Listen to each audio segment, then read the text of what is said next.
ആദിപരാശക്തി എന്ന് പറഞ്ഞല്ലോ.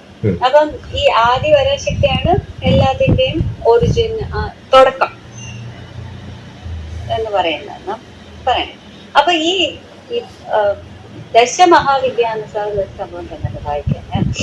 അപ്പൊ ഈ 10 കാളി ഓരോ ഭാവങ്ങള്, അതെന്തിനാ നമ്മൾ ഈ 10 ഭാവങ്ങളുടെ കൂടെ ഈ 10 രീതിയില് പൂജിക്കുന്നതിന്? അതെന്ത് സംഭവമാണ്? ചിലരൊക്കെ ദേവീ സങ്കല്പങ്ങളില് നമ്മൾ ദശമഹാവിദ്യ പറയുമ്പോ 10 രൂപം എന്ന് പറയുന്നതേ ഉള്ളൂ. അതല്ലാത്ത സമയത്ത് ഏറ്റവും പ്രാധാന്യത്തോടുകൂടി നമ്മൾ പറയുന്ന ദേവീ സങ്കല്പങ്ങളിൽ പലപ്പോഴും കർമ്മത്തിന് പ്രാധാന്യം, ഇച്ഛാശക്തി, ജ്ഞാനശക്തി, ക്രിയാശക്തി, അങ്ങനെ 3 ദേവിമാരുടെ കഥയും പറയാം.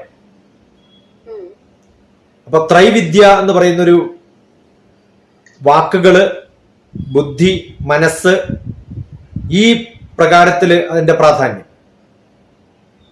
അപ്പോ ദേവിക്ക് ആ ഒരു രൂപത്തിൽ മാത്രമേ ഉള്ളൂ എന്നൊന്നും പറയുന്നതിൽ അർത്ഥമില്ല. ഓരോരാൾക്കും ഓരോ സമയത്ത് തോന്നുന്ന തരത്തില് ദേവിയുടെ സങ്കല്പങ്ങളിൽ എണ്ണം കൂടുകയും കുറയുകയും ചെയ്തിട്ടുണ്ട്. മലയാളം അക്ഷരങ്ങളിലുള്ള എത്ര അക്ഷരങ്ങൾ 51 52 53 എന്നൊക്കെയുള്ള ചെറിയ ചെറിയ മാറ്റങ്ങളുണ്ട്. ആ ഓരോ അക്ഷരത്തിലും ദേവിയുടെ സങ്കല്പങ്ങളുണ്ട്. അപ്പൊ 10 ഉള്ളൂ എന്ന് പറയുന്നതിൽ അർത്ഥമില്ല. പക്ഷെ അതിൽ പ്രാധാന്യത്തോടു കൂടി വ്യത്യസ്ത കാലങ്ങളില് നമ്മളൊരു സ്കെയിൽ എടുത്തിട്ട് തരംതിരിക്കുമ്പോൾ ഒരു ചെറിയ കുട്ടി മുതൽ പ്രായമാവുന്ന ഒരു സ്ത്രീ മരിക്കുന്നത് വരെയുള്ള കാലഘട്ടത്തെ തരംതിരിച്ചിട്ട് ഓരോ ഭാവത്തില്, ഇപ്പൊ നമ്മള് ബേബിഹുഡ്, ചൈൽഡ്ഹുഡ്, ഏർലി ചൈൽഡ്ഹുഡ് എന്ന് പറഞ്ഞ് പിന്നെയും തരംതിരിക്കുവാണെങ്കിൽ, പിന്നെ അത് കഴിഞ്ഞ് ടീനേജ്, പിന്നെ അഡൾട്ട്, ഓൾഡ് ഏജ് എന്നൊക്കെ പറഞ്ഞ് നമ്മൾ തരംതിരിക്കുന്ന അഡോളസൻസ് അതിന്റെ ഇടയിൽ ചേർക്കും. അപ്പൊ ഇതൊക്കെയാണോ കാലഘട്ടം എന്ന് ചോദിച്ചാൽ അതൊക്കെയാണ് പ്രധാന കാലഘട്ടങ്ങൾ എന്ന് പറയാം. ഓരോ ദിവസവും നമുക്ക് പ്രായം കൂടുന്നുണ്ട്. പിന്നെ എന്തിനാ ഈ 4 ഭാഗങ്ങളായിട്ട് ജീവിതത്തെ തരംതിരിക്കുന്നു എന്ന് ചോദിച്ചാലോ?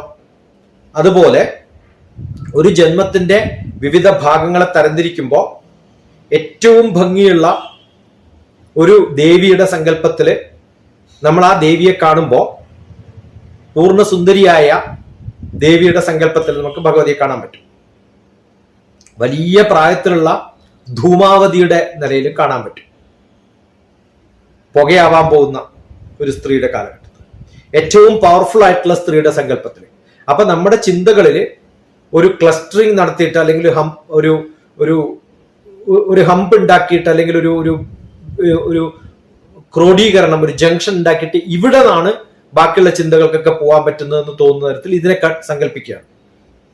അതിലാണ് കാളി, താര, മഹാവിധ, ഷോഡശി, ഭുവനേശ്വരി, ഭൈരവി, ചിന്നമസ്ത, ധൂമാവതി, ബഗ്ലാമുഖി, ബാക്കിയുള്ള മാതങ്കി, കമലാത്മിക, സംസിദ്ധ എന്നൊക്കെ പറയുന്ന രൂപത്തിൽ നമ്മൾ കണ്ടിട്ടുള്ളത്. അപ്പൊ ക്ഷേത്രങ്ങളിലൊക്കെ ആരാധിക്കുന്ന സമയത്ത് വ്യത്യസ്തമായിട്ടുള്ള ദേവീ സങ്കല്പങ്ങൾ ഈ ദേവികൾക്കൊക്കെ പ്രാധാന്യമുള്ളതായി കാണാൻ സാധിച്ചുള്ള ഒരു പ്രാധാന്യം. രണ്ടാമത്തെ പ്രാധാന്യം, നമ്മുടെ ചക്രങ്ങളിൽ നോക്കുമ്പോൾ മൂലാധാരം, സ്വാധിഷ്ഠാനം, മണിപൂരകം, അനാഹത, വിശുദ്ധി, ആജ്ഞ, സഹസ്രം, ഈ ലെവലിലൊക്കെ ഇൻഫ്ലുവൻസ് ചെയ്യാൻ പറ്റുന്ന ചില സിദ്ധികൾ, ചില എനർജികൾ, ചില കഴിവുകൾ, ചില തോന്നലുകൾ, ചില എഫക്റ്റ് അതുകൊണ്ടുണ്ടാവുന്നത്, ഇതിനെയൊക്കെ വ്യത്യസ്തമായ തരത്തില് ക്രമീകരിക്കുമ്പോൾ നമ്മുടെ ഏറ്റവും നല്ല ഫോഴ്സ് എന്ന് പറയുന്നത് സമയം, അത് കാളി. സൗണ്ടിന്റെ താര. ത്രിപുര സുന്ദരി എന്ന് പറയുന്നത് ഏറ്റവും നല്ല ഭംഗി, പ്രിസിഷൻ എന്നൊക്കെ പറയില്ലേ, റേഡിയന്റ് ബ്യൂട്ടി എന്നൊക്കെ പറയുന്ന. ഭുവനേശ്വരി എന്ന് പറയുമ്പോൾ അർത്ഥത്തിനെ കുറിച്ച്, യൂണിവേഴ്സിനെ കുറിച്ച്, നോളജിനെ കുറിച്ച്. ത്രിപുര ഭൈരവി എന്ന് പറയുമ്പോൾ മരണഭയത്തെക്കുറിച്ച്, അതുകൊണ്ട് നമുക്കുണ്ടാവുന്ന നമ്മുടെ ജീവിത സ്നേഹത്തെക്കുറിച്ച്. അതൊരു ഡിവൈൻ എനർജിയാണ്, സങ്കല്പമാണ്. ചിന്നമസ്ത എന്ന് പറയുമ്പോൾ ഈഗോയെ കുറിച്ച്. ധൂമാവതി എന്ന് പറയുന്ന സമയത്ത് മരണത്തിന്റെ അടുത്തെത്തുന്ന ഭഗവതിയെ കുറിച്ച്. സൈലന്റ് ഡെത്ത്, ഒരു ഇനേർട്ട്നെസ്, അലേർട്ടില്ലാത്തൊരവസ്ഥ, പോവർട്ടി, ഡിപ്രഷൻ, അതിനൊക്കെ സങ്കല്പത്തിന്. ബഗളാമുഖി എന്ന് പറയുന്ന സമയത്ത് ഒരു പവർഫുൾ ആണ്. എല്ലാ കാര്യങ്ങളെയും എനിക്ക് കൺട്രോൾ ചെയ്യാൻ പറ്റുന്ന ഒരു അവസ്ഥയിലേക്ക് ഞാൻ മാറും. മാതങ്കി എന്ന് പറയുമ്പോൾ സ്പീച്ചിന്റെയും വാഗ്ദേവത മ്യൂസിക്കിന്റെയൊക്കെ ഭഗവതിയായിട്ട്. കമലാത്മിക എന്ന് പറയുന്ന സമയത്ത് നമ്മുടെ ലക്ഷ്മി സങ്കല്പം. അപ്പൊ ഇങ്ങനെ പ്രാധാന്യമുള്ള നമ്മുടെ ജീവിതത്തിന് പെട്ടെന്ന് ഇൻഫ്ലുവൻഷ്യൽ ആണെന്ന് നമുക്ക് തോന്നുന്ന സങ്കല്പങ്ങളെ മാത്രം ക്രോഡീകരിച്ചുണ്ടാക്കിയിട്ടുള്ള ഒരു 10 അവതാരങ്ങൾ. 10 അവതാരം വേണമെന്ന് പറഞ്ഞില്ല. ഈ സങ്കല്പങ്ങളൊക്കെ അതേപോലെ പ്രശസ്തി ആർജിക്കാനും അതിൽ മാത്രം ജനങ്ങൾ കുടുങ്ങിക്കിടക്കാനും കാരണം ഒന്ന് ചിലപ്പോ നവരാത്രി 9 രാത്രിയാണ്, 10 ദിവസമാണ്. ആ 10 ദിവസവും ഈ 10 ദേവിമാർക്കാണ് വിഭജിച്ചു കൊടുത്തിരിക്കുന്നത്. അപ്പൊ ഏറ്റവും ഫേമസ് ആയ ഭാരതത്തിലെ വടക്കും കിഴക്കും പടിഞ്ഞാറും തെക്കും ഒക്കെ ഉള്ള എല്ലാ ആൾക്കാരും ഭാരതവംശം എന്ന് പറയുന്ന ഭാരതീയതയുടെ ഏറ്റവും വലിയ ഹിന്ദു ആചാരങ്ങളിൽ ഒന്ന് ശിവ രാത്രി, നവരാത്രി എന്നൊക്കെ പറയുന്ന രാത്രികളാണ്. അതുകൊണ്ടാണ് നേരത്തെ പറഞ്ഞ ദേവസങ്കല്പത്തിൽ ശിവരാത്രിയാണ്. വിഷ്ണുവിന് അങ്ങനെ ഒരു രാത്രി ഒന്നും നമ്മൾ കൊടുത്തിട്ടില്ല. നവരാത്രി എന്ന് പറയുന്ന 9 ദിവസങ്ങള് ഇവരുടെയൊക്കെ ഭാര്യമാരായിട്ടുള്ള ലക്ഷ്മിയുടെ ഭർത്താവായിട്ടുള്ള വിഷ്ണുവിനെ, പാർവതിയുടെ ഭർത്താവായിട്ടുള്ള ശിവനെ, എല്ലാവരെയും ആരാധിക്കാൻ പറ്റുന്ന 10 ദിവസം ഏറ്റവും വലിയ ആരാധന എന്ന് പറയുന്ന നവരാത്രി എന്ന് പറയുന്ന ദശമി എന്ന് പറയുന്ന, അതുകൊണ്ടാണ് ദശമി. ആ ദശമിയിലാണ് ഈ 10 ദേവതമാർക്കും പ്രാധാന്യം.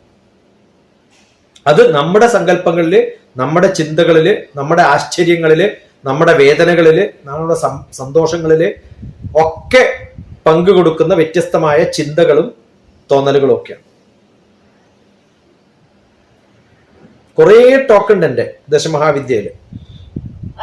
ദേവി സങ്കല്പത്തില് PhD ചെയ്യുന്ന കുറെ കുട്ടികളുണ്ട്. അവരടക്കം ഇത് വന്ന് ഡിസ്കസ് ചെയ്തിട്ടുള്ള, ഡൽഹിയിലൊക്കെയുള്ള കുട്ടികൾ അവരെ ഡിസ്കസ് ചെയ്ത സമയത്ത് ചിലതൊക്കെ റെക്കോർഡ് ചെയ്തിട്ടുണ്ട്. ദശമഹാവിദ്യ ഡോക്ടർ TPS എന്ന് വെച്ചാൽ കുറെ കേൾക്കാം.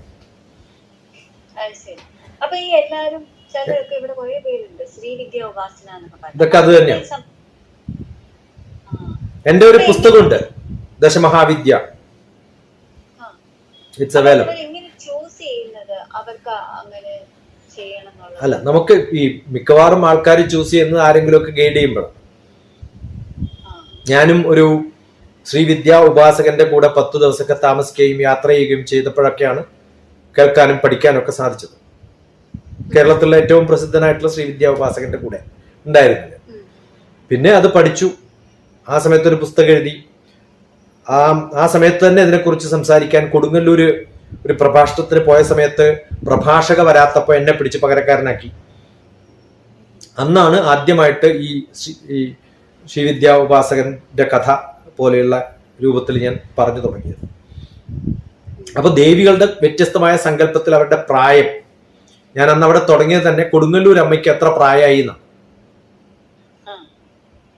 നമ്മളൊരാളെ സങ്കല്പിക്കുമ്പോൾ അയാൾക്കൊരു പ്രായം സങ്കല്പിക്കണമല്ലോ. ഇപ്പൊ കൊടുങ്ങല്ലൂർ അമ്മ എന്ന് പറയുമ്പോൾ ദുർഗയുടെ രൂപമാണോ അല്ല ത്രിപുര സുന്ദരിയുടെ രൂപമാണോ നിങ്ങൾ കാണുന്നത്? ഇപ്പൊ ശ്രീകൃഷ്ണനെ തന്നെ പല അവസ്ഥയിലും നമ്മൾ കാണാറുണ്ട്.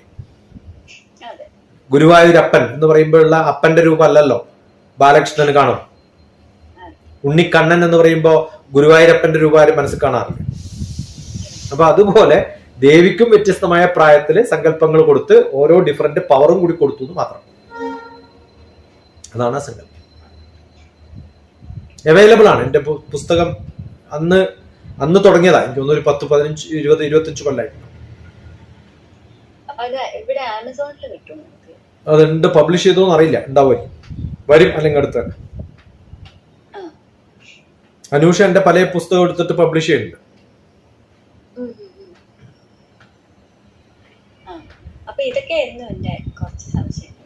ഇനി കുറച്ച് വായിച്ച് വരുമ്പോഴത്തേക്ക് സംശയം വരുമ്പോൾ ചോദിക്കാം. Good night. അപ്പൊ ഇതൊരു 3 ബിറ്റായിട്ട് പബ്ലിഷ് ചെയ്യാം. ഓരോ 3 കഥകൾ തന്നെയാണല്ലോ. ശരി, താങ്ക് യു.